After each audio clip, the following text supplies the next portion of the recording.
Alors, ce qui me fait lever le matin, en fait, c'est de me sentir de plus en plus dans mon propre chemin d'alignement.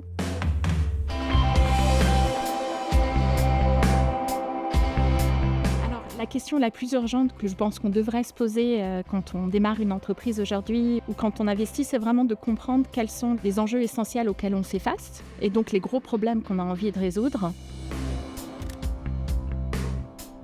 Je crois que l'investissement aujourd'hui est vraiment en plein chambardement. Il y a deux tendances qui pour moi sont les plus importantes. D'abord évidemment l'intelligence artificielle et les développements qui y sont liés. Et je crois que notre responsabilité aujourd'hui, c'est de se demander justement comment on arrive à investir dans ces sociétés qui transforment réellement l'écosystème dans lequel ils vivent, le système dans lequel ils opèrent. Et cette logique-là, elle est importante parce qu'on se rend compte que quand on analyse une entreprise, forcément, on va regarder l'impact qu'elle peut avoir sur la transition et aussi, c'est une double lecture de voir si elle peut bénéficier de cette transition.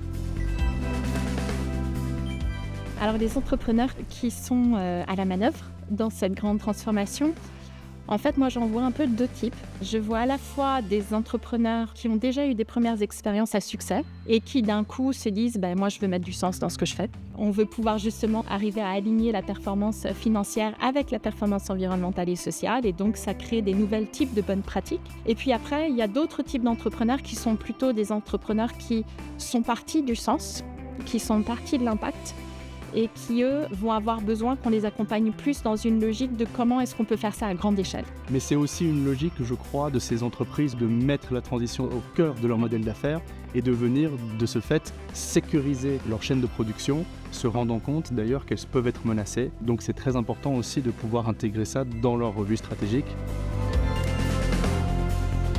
Et si j'avais un message, je pense, à faire passer, c'est vraiment de se dire il faut qu'on arrête de prendre des décisions en regardant uniquement le passé.